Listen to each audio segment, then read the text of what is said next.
요한복음 11장 39절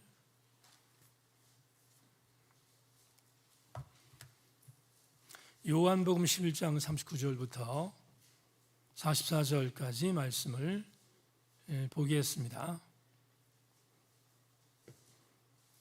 39절부터 44절 한 절씩 교독합니다. 예수께서 이르시되 돌을 옮겨 놓으라 하시니 그 죽은 자의 누이 마르다가 이르되 주여 죽은 지가 나흘이 되었음에 벌써 냄새가 나나이다.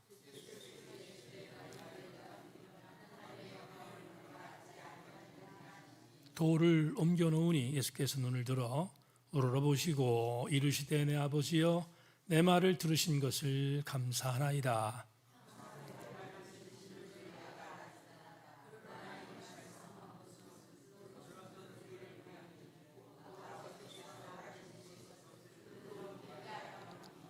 이 말씀을 하시고 큰 소리로 나사로야 나오라 부르시니 죽은 자가 수족을 베러 모인 채로 나오는데 그 얼굴은 수건에 쌓였더라.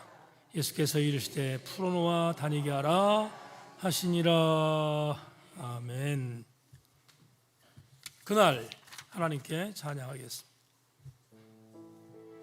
찬송하고 말씀 나눕니다.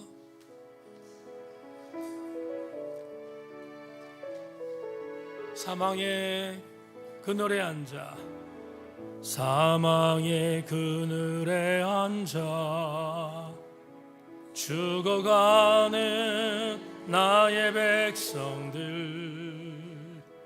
절망과 굶주림에 갇힌 저들은 내 마음에 오랜 슬픔 고통의 멍에에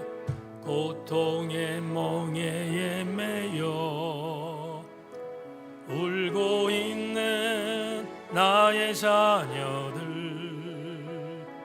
나는 이제 일어나 저들의 멍에를 꺾고 눈물 씻기기 원하는데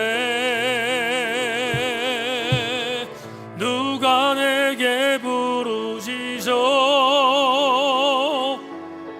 저들을 구원케 할까? 누가 나를 위해 가서 나의 사랑을 전할까? 나는 이제 보기 원하네. 나의 자녀들 살아나는 그날 기쁜 찬송 소리 하늘에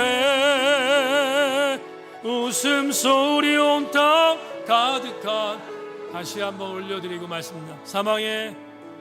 사망의 그늘에 앉아 죽어가는 나의 백성들 절망과 굶주림에 갇힌 저들은 내 마음에 오랜 슬픔 고통의 멍에에 매여 울고 있는 나의 자녀들 나는 이제 일어나 저들의 멍에를 꺾고 눈물 씻기기 원하네. 아멘. 누가 내게 부르짖어 저들을 구원케 할까? 누가 나를 위해 가서 나의 사랑을 전할까? 나는 이제 보기 원하네. 나의 자녀들 살아나는 그날 기쁜 찬송 소리 하늘에 소리가 가득한 그 누가 내게 부르짖어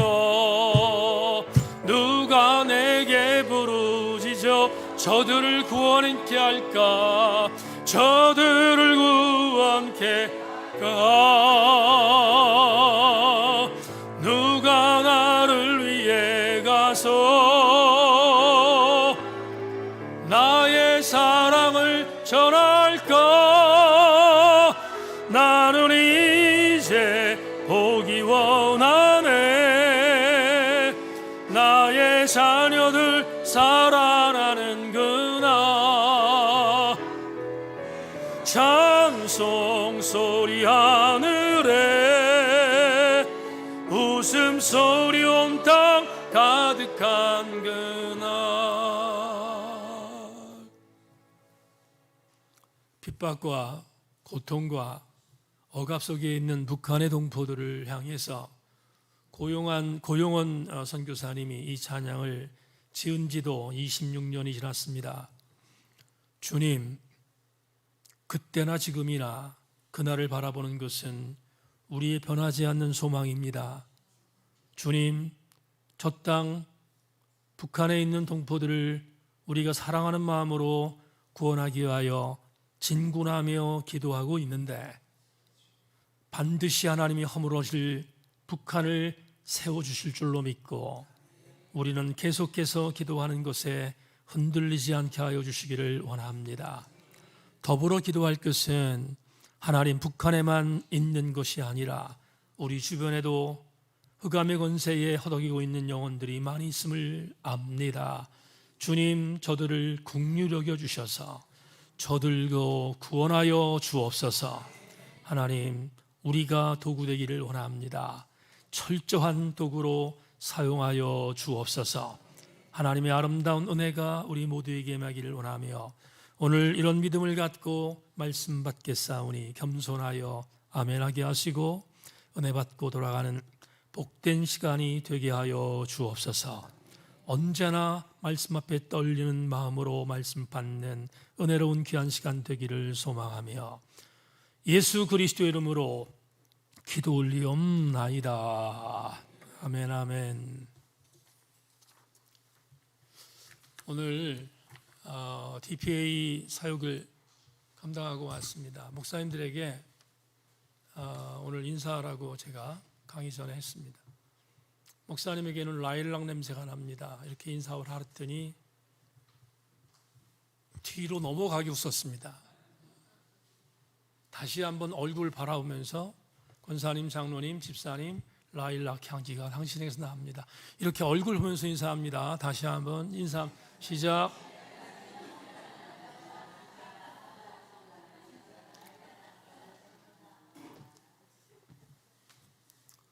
시키면 해야 되는데 안 해.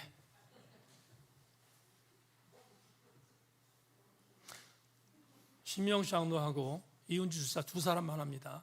서로 마주보면서 당신에게 라일락 향기. 그렇게 하면 얼마나 좋아. 조금 전에 왜 안 했는데. 오늘 여러분들에게 정훈님 집사 왜 기침했는데요?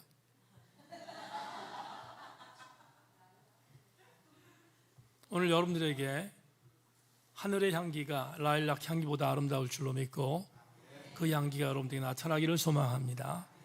할 수 있는 걸 하는 걸 믿음이 아닙니다. 이런 제목을 갖고 말씀의 은혜를 나누겠습니다. 지난 주일날 2부 예배 남으신 분들은 잘 모르겠습니다만은 1부 예배에 회중기도를 맡았던 권숙진 권사가 하나님께 드렸던 기도의 한 대목을 유튜브 실시간 영상 녹화를 보면서 다시 적었습니다. 나보다 나를 더 잘하시는 주님, 나보다 먼저 일하시는 주님을 저희의 둔간함으로 신뢰하지 않았고 또한 저희의 신념으로 주님을 기쁘게 하는 것보다 아프게 했음을 용서하여 주옵소서. 권숙진 권사의 일부 회중 기도의 한 부분인데 이 기도가 설교 원고를 작성하는데 기억난 이유는 한 대목 때문입니다. 저희의 신념으로 주님을 기쁘게 하는 것보다 아프게 했음을 용서해 주십시오. 듣다가 이런 생각이 들었습니다. 그렇지. 그렇다, 맞다. 신념은 신앙이 아니다. 신념은 신념이지 하나님을 기쁘게 하는 것이 아니다 라는 생각을 다시 한번 각인했습니다. 오늘 여러분과 신념과 신앙의 이야기를 좀 나누려고 하는데, 오늘 저녁에 나오신 여러분, 신념을 신앙으로 착각하지 말고 신앙을 신앙으로 받아들이는 귀한 시간 되기를 주님의 이름으로 소망합니다. 독일의 교육학자이면서 철학자라고 하는 피테라는 사람이 있습니다. 히틀러가 살기 전 시대의 사람이었는데, 이 피테가 독일 국민에게 구함이라는 아주 유명한 그런 문장을 만들어서 독일 국민들에게 선포했습니다. 그런데 이 피테라고 하는 이 철학자는 독일 국민들에게는 한때 열광적인 지지를 받았던 사람이지만, 피테라는 이 사람은 전 세계를 공포의 도가니로 몰아넣었던 히틀러의 전신과 같은 사람이었기 때문에 피테는 아주 태어나지 않았으면 좋았을 뻔했던 사람으로 우리 같은 사람은 인식하고 있습니다. 피테가 왜 전 세계를 공포의 도가니로 몰아넣었는가? 여러 가지가 있지만 피테는 독일 국민들을 쇠뇌시켰습니다. 마치 히틀러가 했던 그대로 쇠뇌시켰는데, 이런 것들입니다. 굉장히 많지만 몇 가변 요약하자면, 피테는 게르만 민족, 무슨 민족이죠? 독일 민족입니다. 저먼이라는 영어 단어가 게르만을 말하니까 독일 민족이라는 이 민족의 우수성, 독일 민족, 게르만 민족보다 우수한 민족은 없다라고 주창한 사람입니다. 두 번째, 독일이라는 나라는 전 세계에 가장 뛰어난 국가이기 때문에 전 세계는 독일어를 사용할 수밖에 없는 날이 올 거다라고 압박했습니다. 그래서 어린아이부터 시작해서 조기 교육을 했는데, 독일어가 최고의 언어이기 때문에 독일어 이외에 일체의 다른 언어를 배우지 못하게 했던 사람이 피테입니다. 또 한 가지는 그는 나라를 사랑하는 것을 신앙으로 승화시켰던 사람입니다. 좋은 말로 한 겁니다. 나라를 사랑하는 것을 신앙으로 승화시켰던 사람이 피테인데, 정말 안타까운 것은 독일이라는 나라를 신앙으로, 사랑하는 그 애국심을 신앙으로 승화시켰기 때문에 그것으로 인하여 독일이라는 민족의 어떠한 다른 민족이 침공하거나 아니면 업신여기면 그것들을 용서하지 않는 아주 중요한 철학을 만들었습니다. 이때 나왔던 단어가 바로 전체주의입니다. 전체주의라는 말은 획일화를 통하여서 민족을 정말 우민화시키는 정책 중에 하나 있는데, 아마도 전체주의라고 하면 지금의 북한을 의미할 수 있을 것 같습니다. 이 말씀을 왜 드리는가 하면, 피테가 이렇게 독일 국민들을 쇠뇌시킨 결과 제2차 세계대전의 원흉인 히틀러가 탄생할 수 있었습니다. 그렇다면 피테가 이렇게 한 이유가 뭘까? 그는 애국심을 신앙이라고 국민들에게 고취시킴으로 인하여 국민들을 현혹했고 혹세무민시켰던 아주 질나빴던 철학자였음을 고발하기 위해서입니다.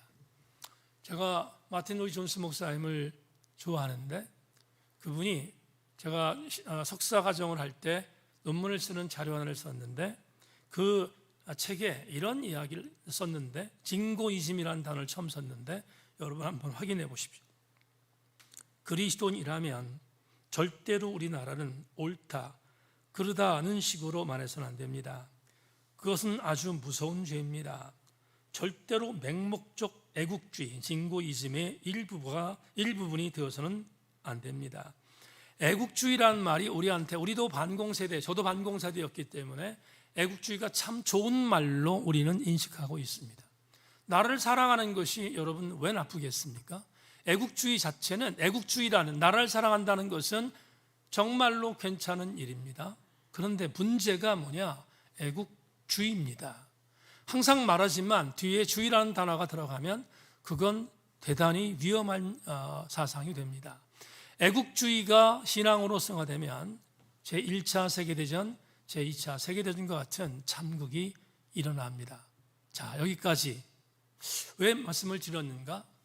오늘 여러분과 애국주의라는 단어를 이끌어내기 위해서 여기까지 이야기를 했는데, 애국주의가 뭔가? 애국주의가 신념입니다. 애국주의는 신앙이 아니라 신념입니다. 신념을 신앙으로 착각하면 무서운 재앙이 벌어짐을 우리는 알게 됩니다.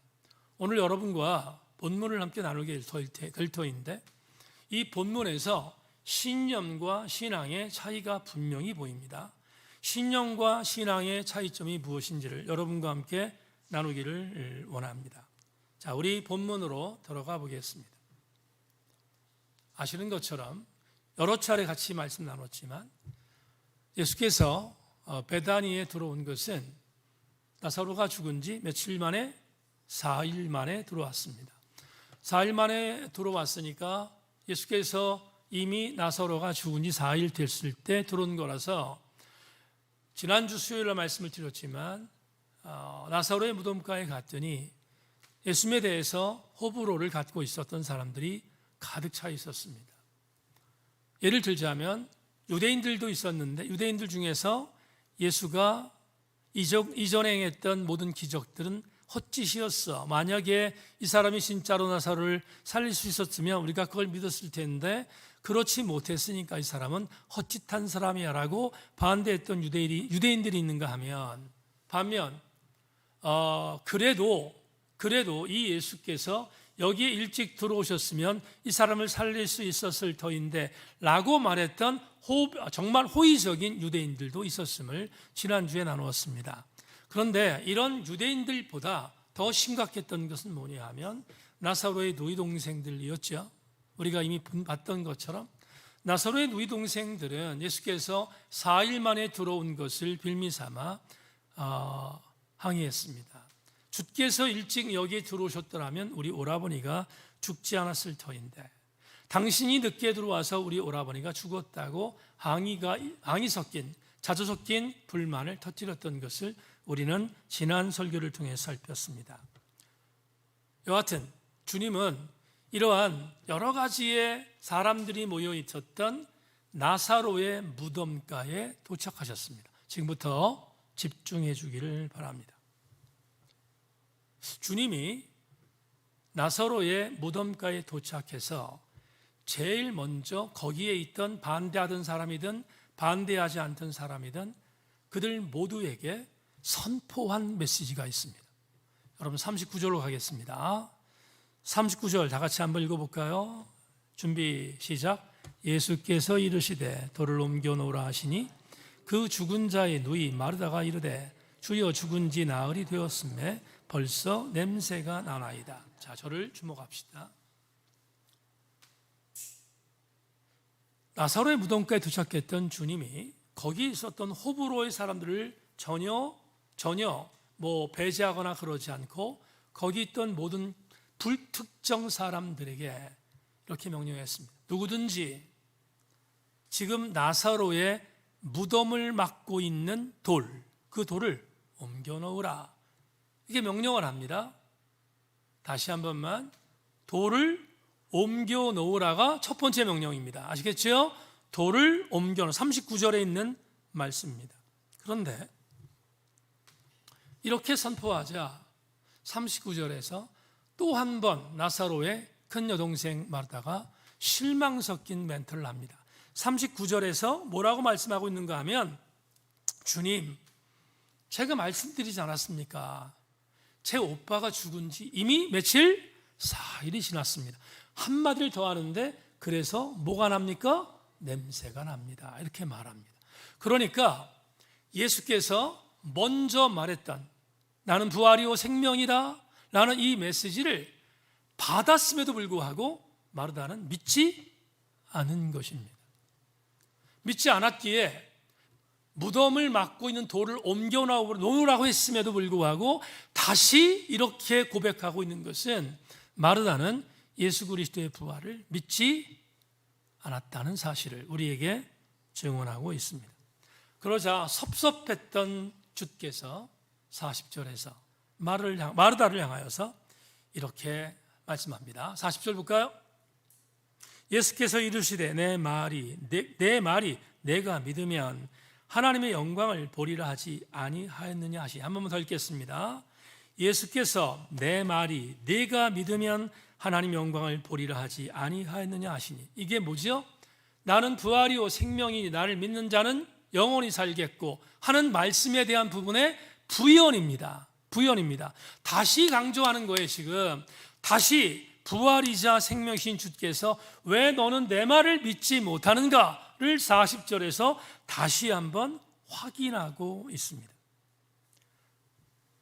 그러자 마지못해서, 제가 다 넣습니다. 마지못해서 이렇게 마르다와 예수께서 서로 담론을 주고받는 것을 보았던 주변 사람들이, 성경에는 그가 누군지를 말하지 않아서 어떤 불특정 다수라고 말씀을 드립니다. 누군가가 나사로의 무덤가에 가서 막고 있었던 돌을 뭐 했습니까? 옮겨 놓았다, 이렇게 말합니다. 자, 그런 뒤에 누가 했는지 모르지만 그 무덤가에 있던 그 누군가가 돌을 옮겼을 겁니다. 그러자 돌을 옮겨 놓는 것을 보셨던 주님이 드디어 41절과 42절에서 아주 중요한 메시지를 남깁니다. 41절, 42절 다 같이 한번 읽겠습니다. 시작. 돌을 옮겨 놓으니 예수께서 눈을 들어 우러러보시고 이르시되 아버지여 내 말을 들으신 것을 감사하나이다. 항상 내 말을 들으시는 줄을 내가 알았나이다. 그러나 이 말씀하옵는 것은 둘러선 무리를 위함이니 곧 아버지께서 나를 보내신 것을 그들로 믿게 하려 함이니이다. 주목하세요. 돌을 옮기기 전까지는 이 말씀하시지 않았는데 돌을 옮겨 놓자 곧바로 하나님과 예수 그리스도의 구속사의 콜라보, 제가 단어를 크게 썼어요. 하나님과 예수 그리스도의 콜라보가 있음을 선언합니다. 뭐라고 선언했습니까? 하나님 아버지는 내 말을 계속해서 들어주셨습니다. 그리고 지금부터 내가 하는 말도 아버지는 뭐 하실 줄로 내가 믿습니까? 들으실 줄로 믿습니다. 이렇게 말하는 거예요, 지금. 그러면서 그런데 제가 이 말씀을 드리는 것은 앞으로 일어날 일이겠죠? 내가 이 말씀을 아버지께 드리는 것은 여기에 모여있는 수많은 사람들에게 아버지께서 나를 보내신 것을 믿게 하기 위함입니다. 이렇게 표현합니다. 무슨 말입니까? 아버지와 예수 그리스도의 이 하나님과 하나님이라고 하는 이 제1위의 하나님과 제2위의 하나님의 구속사의 콜라보가 대단히 중요하게 선포되고 있는 장면이 오늘 42절에 있습니다. 그러니까 이렇게 여러분 추측하면 됩니다. 이렇게 추론하면 됩니다. 앞으로 일어날 일, 아직은 아무것도 모르죠? 앞으로 일어날 일은 나 혼자만의 일이 아니라 나와 함께 역사하시는 아버지 하나님의 합작품인 것을 41절과 42절에서 분명히 요한복음 기자를 통해서 우리에게 알려주고 있습니다. 여기까지 이해하셨지요? 자, 그러면 이제부터 아주 중요한 메시지를 전할까 합니다. 여러분, 본문 43절과 44절을 같이 읽겠습니다. 43절과 44절입니다. 자막 준비 시작. 이 말씀을 하시고 큰 소리로 나사로야 나오라 부르시니 죽은 자가 수족을 배로 동인 채 나오는데 그 얼굴은 수건에 쌓였더라. 예수께서 이르시되 풀어놓아 다니게 하라 하시니라. 다 같이 아멘. 자, 이 구절을 오늘의 레마로 삼기 위해서 여러분에게 좀 부연하겠습니다.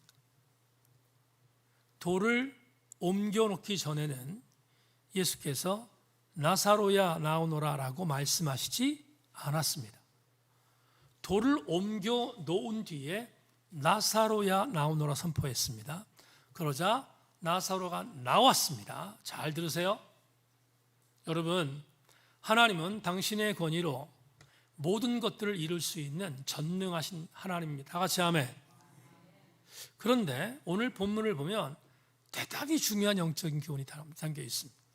하나님은 당신의 구속사를 위하여 철저하게 당신의 모든 전능성을 갖고 일할 수 있는 분이지만 아멘이죠? 하나님은 혼자 일하시지 않습니다. 하나님은 절대로 당신의 구속사를 혼자 이루시지 않습니다. 돌을 옮겨놓기 전까지는 나사로야 나오너라 선포하지 않았습니다. 그러나 거기 있었던 누군가가 돌을 옮겨놓자 비로소 말씀합니다. 반응했던 그 현장에서 나사로야 나오너라, 엄청난 권위입니다. 나사로야 나오너라라고 선포했습니다. 다시 한번 강조합니다. 하나님은 전능성을 갖고 계신 분이지만 구속사를 완성하기 위해 하나님은 절대로 혼자 일하시지 않고 하나님은 당신의 백성들을 사용하심을 이 본문이 우리한테 제시하고 있습니다. 이것은 여러분 우리가 평상적으로 얻는 도전입니다. 그런데 하나 더 여러분 정말 주목할 게 있습니다. 나사로야 나오너라 라고 외치자 나사로가 걸어 나왔습니다. 붕대를 감은 채로 미라처럼 걸어 나왔습니다. 그러자 또 한 번 명령합니다. 뭐라고 명령하냐면 또 누군가에게, 거기 무덤가에 있는 누군가에게 말씀한 겁니다. 전체를 통해 말한 겁니다. 이렇게 말합니다. 걸어 나오는 나사로를 바라보면서 거기 불특정 다수의 무덤가에 있는 사람들에게 말합니다. 가서 풀어놓아 다니게 하라, 이렇게 말합니다. 그렇죠? 풀어놓아 다니게 하라. 여기까지가 44절의 본문입니다. 그러면 오늘 저는 여러분과 함께 이런 교훈을 좀 접목시켜 볼까 합니다. 여러분, 첫 번째 명령이 뭐였습니까? 돌을 옮겨 놓아라. 옮겨 놓았더니 그 다음에 주님 하셨던 말씀이 뭐냐 하면 나사로야 나오너라 했더니 그 나사로가 붕대를 감은 채 나왔다. 성경은 말하고 있습니다. 한번 여러분 이렇게 말할 수 있습니다. 여러분들을 초대합니다. 어디로? 무덤가로. 지금 무덤가에 있는 사람들이 성경에 기록되어 있는 사람들이 아니라 여러분이라고 우리 한번 가정합시다. 여러분입니다. 여러분이 무덤가에 있습니다. 주께서 여러분들에게 말합니다. 나사로를 막고 있는 무덤에 돌을 옮겨 놓아라 라고 주님이 선포하면 할 수 있습니까? 없습니까? 정직하게 할 수 있어요? 없어요? 할 수 있습니다. 충분히 할 수 있습니다. 여러분, 무덤을 막고 있는 돌을 옮겨 놓는 것은 믿음이 없어도 가능합니다. 그렇잖아요. 믿음이 없어도 가능한 게 뭐냐 하면 돌을 옮겨 놓는 겁니다. 그래서 분명히 오늘 본문에서 말하고 있는데 이름을 밝히지 않은 어떤 사람이 돌을 옮겨 놓은 것 같습니다. 옮겨 놓자 옮겨 놓은 그 현장에서 주님이 나사로를 나라고 부르신 거예요. 여기서 한 가지 짚고 넘어갈 게 있습니다. 돌을 옮겨 놓는 것은 신념만 있어도 가능합니다. 돌을 옮기는 것은 신념만 있어도 가능합니다. 얼마든지 할 수 있습니다. 애국주의가 있는 사람 얼마든지 할 수 있습니다. 신념이 있으면 돌쯤 옮겨놓는 거 아무것도 아닙니다. 그런데 두 번째 명령이 나옵니다. 두 번째 명령이 44절에 있는 명령이 나와 있습니다. 나오자 붕대를 감고 나오는 나사로를 향해서 또 누군가에게 말합니다. 가서 풀어놓아 뭐하게 하라? 뭐하게 하라? 다니게 하라. 자, 여러분에게 두 번째 메시지를 전합니다.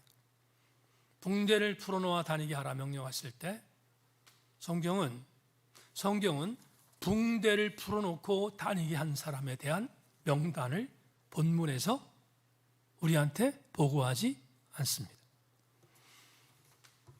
왜 그랬을까? 이유가 뭘까? 왜 이렇게 세밀하게 본문이 디테일하게 말했을까? 잘 들으십시다. 돌을 옮기는 것은 믿음이 없어도 합니다. 그런데 붕대를 풀어서 자유롭게 다니게 하라는 믿음이 없으면 못합니다. 왜 못하는가? 지금부터 신학적 해석을 합니다. 이렇게 해석할 수 있습니다. 지금 죽은 지 사흘 됐던 나사로가 나오고 있습니다. 나오고 있는데 가서 죽었던 사람이잖아요. 죽었던 사람의 붕대를 풀어서 자유롭게 다니게 하라라는 것을 제가 믿음이라는 단어로, 신앙이라는 단어로 접목했습니다. 이건 신앙이 없으면 못해라고 말씀을 드렸습니다. 그러면 왜 요한복음 11장에서 나사로 사건을 통하여서 주님은 붕대까지 풀라고 말씀하셨을까? 이유가 있습니다. 우리 모두는, 저와 여러분 모두는 나사로일 수 있습니다. 무슨 말인가 하면, 저와 여러분들, 오늘 아까 우리 권수경 교사님 회중기도 잠깐 소개했는데,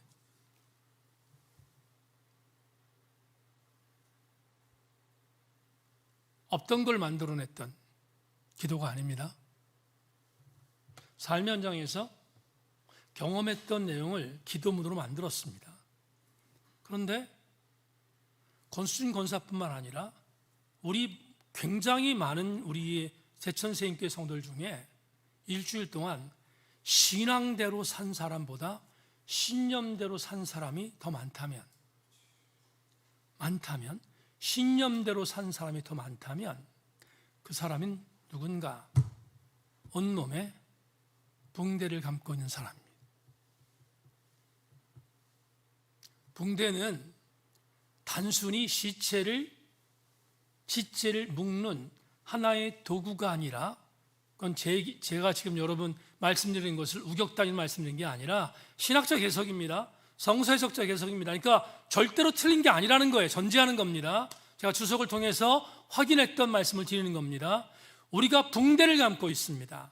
붕대를 감고 있는 건 뭐냐 하면, 우리가 지금 살아있지만 붕대를 갖고 있다는 것은 내가 나의 삶의 신앙 여정에서 사단이 우리에게 공격하는 여러 가지 올무를 통하여 우리가 그 올무를 뒤집어 쓰고 있는 건데, 그 뒤집어 쓰고 있는 올무를 벗어내 던지는 유일한 방법은 예수께서 나의 붕대를 풀어주시고 나를 사망의 권세에서 이기게 만든 유일한 구원자라는 사실을 믿는 믿음이 있을 때만 가능하다. 그 믿음이 없으면 우리는 내가 칭칭 동여매고 있는 사단의 올무와 같은 붕대를 풀 수 없는 거다, 이 말이에요.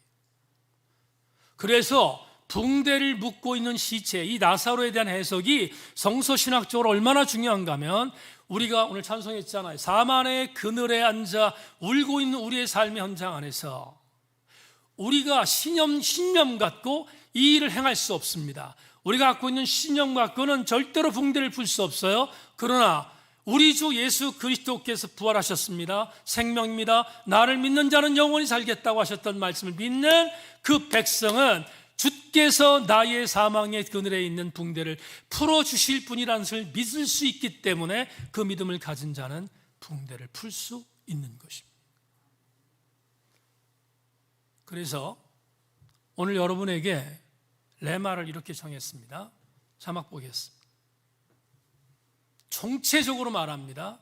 할 수 없다고 생각한 것을 행하는 것이 뭐다? 믿음이다. 오늘 우리는 붕대를 내 스스로 풀 수 없음을 인정해야 합니다. 절대로 나 혼자서는 붕대를 풀 수 없음을 인정해야 합니다. 하지만 부활의 주님을 믿으면 내 힘이 아니라 주님의 힘으로 붕대를 풀 수 있습니다. 여러분, 마가복음 9장으로 잠시 여러분들을 안내하겠습니다. 마가복음 9장을 보면 예수께서 변화산상에 올라가십니다. 베드로와 야고보와 요한을 데리고 올라가셨습니다. 올라갔는데 모세와 엘리야를 만나시죠. 만나서 거기서 대화를 하십니다. 가장 중심에 선 예수님과 모세와 엘리야가 대화합니다. 근데 마침 올라갔던 세 명의 제자 중에서 그 광경을 보니까 황홀했습니다. 다혈질적인 제자였던 베드로가 이렇게 말합니다. 여기가 너무 좁으니 여기서 주님을 위해서, 모세를 위해서, 엘리야를 위해서 우리가 집을 짓겠습니다. 여기서 사십시다. 그리고 베드로가 요청하죠. 근데 요청하는 바로 그 순간에 하늘에 소리가 납니다. 그리고 황홀했던 그 광경을 완전히 다 사라지고 하늘에서 소리가 나는데 이런 소리가 납니다. 이는 내 사랑하는 아들이니 너희는 저의 말을 들어라. 그런 뒤에 황홀경이 없어졌습니다. 남는 건 예수뿐이었습니다. 놀라운 광경을 봤던 베드로, 요한, 그리고 야고보는 실망했을 겁니다. 그런데 예수께서 예수 그리스도의 그 변화선상의 기적을 보이신 이후 곧바로 이 제자 3명을 데리고 산 밑으로 내려오셨습니다. 내려왔는데 산 밑에서 난리가 났습니다. 나머지 9명의 제자가 어쩔 줄 몰라 하고 있습니다. 이유는 뭐냐 하면 귀신 들린 아들을 둔 아버지가 자기 아들을 고치기 위해서 9명의 제자에게 데리고 온 겁니다. 고쳐달라고. 근데 고치질 못합니다. 고치지 못하자 제자들도 굉장히 당황했습니다. 그런데 마침 예수께서 내려오셨죠. 산에서 내려오셨습니다. 내려오셨는데 아버지가 아들을 고치기 위해서 이렇게 말합니다. 주님, 내 아들이 넘어집니다. 내 아들이 불에 넘어집니다. 내 아들이 거품을 뭅니다. 주님, 당신의 제자들에게 맡겼는데 고치지 못합니다. 내 아들을 불쌍히 여겨 주십시오. 그러면서 아버지가 했던 말이 있습니다. 할 수 있으시다면, 만에 하나 무언가를 하실 수 있다면 내 아들을 고쳐주십시오. 이렇게 말합니다. 그러자 예수께서 그 말을 듣고 나서 그 유명한 말씀을 남기셨죠. 마가복음 9장 13절에 그 유명한 말씀이 있습니다. 뭡니까? 할 수 있거든이 무슨 말이냐? 믿는 자에게는 능치 못함이 없느니라. 이 말을 역으로 봅니다.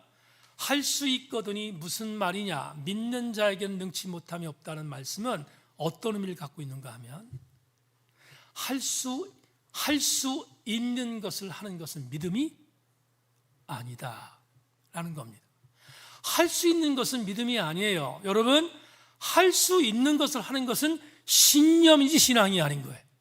반대로 주께서 마가복음 9장 13절에서 말씀한 게 뭡니까? 할 수 없는 것을 행할 수 있는 것이 뭐냐? 그게 믿음이다. 그게 신앙이다를 가르치셨습니다. 자, 오늘 본문 돌아가겠습니다. 오늘 본문에서 주님은 이렇게 선포하셨습니다. 이제 붕대를 감고 나오는 저 나사로에게 가서 붕대를 풀어놓아 다니게 하라라고 명령했습니다. 붕대를 풀어놓아 다니게 하라라는 명령에 순종할 수 있는 사람이 누군가? 할 수 있는 것을 행하는 사람이 아니라 할 수 없는 것을 행하는 믿음의 사람만이 이 일을 행할 수 있습니다. 오늘 우리에게 주시는 영적인 도전입니다. 곰곰이 생각해 보세요. 여러분, 내가 할 수 있는 것을 행하는 것은 나의 의지입니다. 그리고 나의 이성이고 내가 할 수 있는 자유입니다. 그것 갖고 행하는 것을 신앙이라고 말하지 않습니다. 그건 신념이라고 말합니다. 신념은 신앙을 대체할 수 없습니다. 신앙은 신념을 뛰어넘습니다. 어떻게?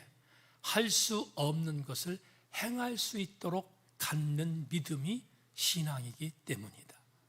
오늘 이 저녁에 우리는 신념을 갖고 사는 그리스도인인가? 아니면 신앙을 갖고 사는 그리스도인인가를 물어야 되는데 이렇게 말할 수 있습니다. 목사님, 돌 옮겼습니다. 목사님의 말씀을 들으면서 돌을 옮겼습니다.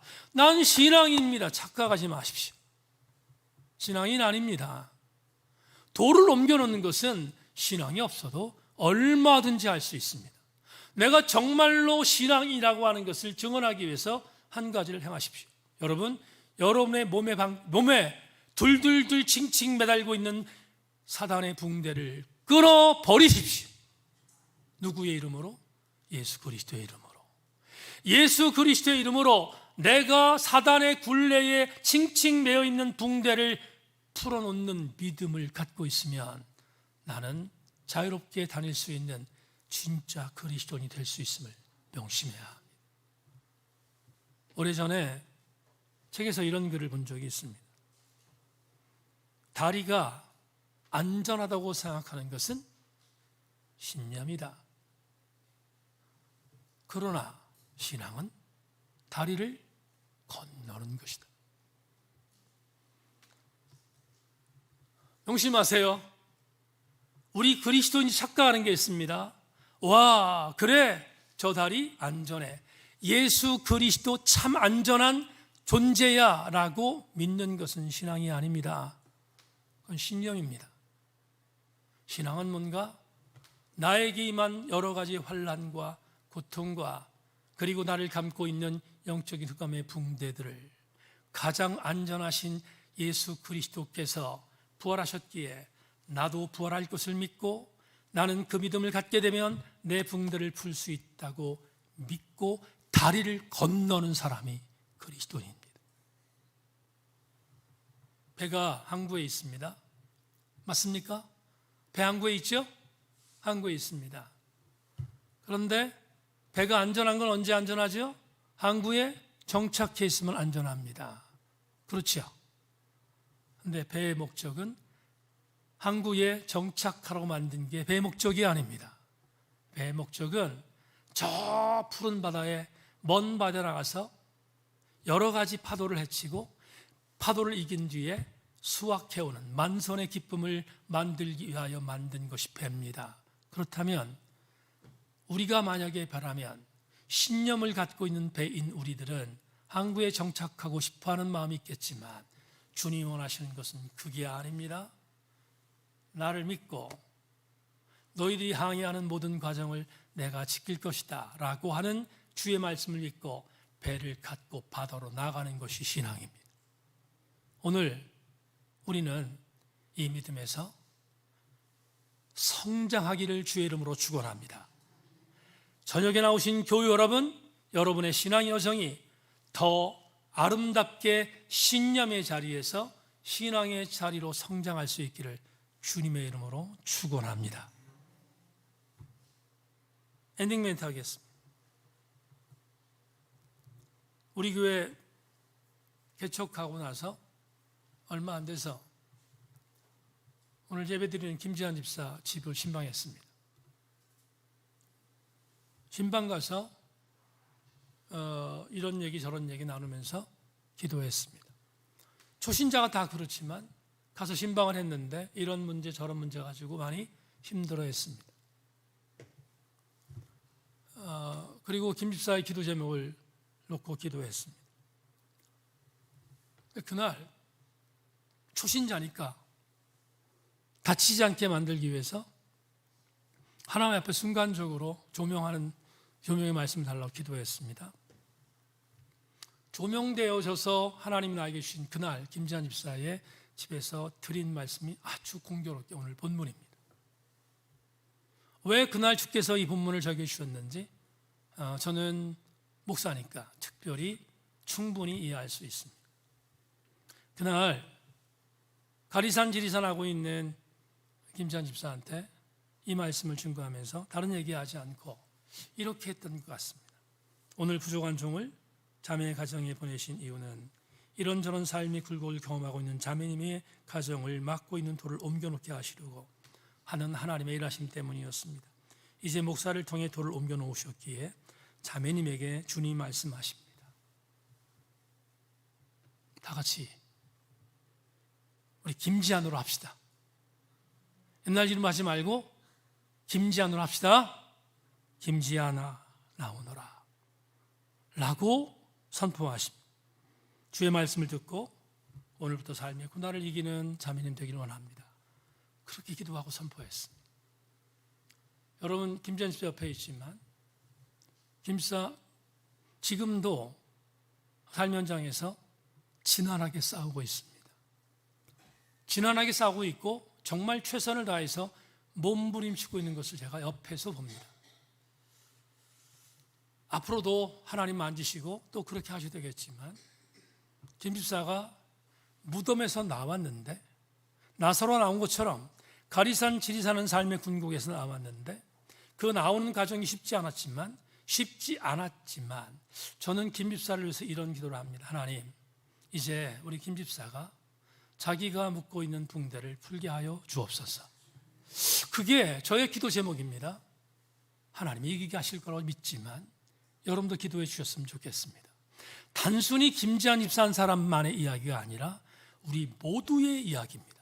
저와 여러분 모두가 내가 감고 있는 내 신앙의 여정 속에서 나를 올가매고 있는 붕대를 풀어놓을 수 있는 것은 신념 갖고는 안 됩니다.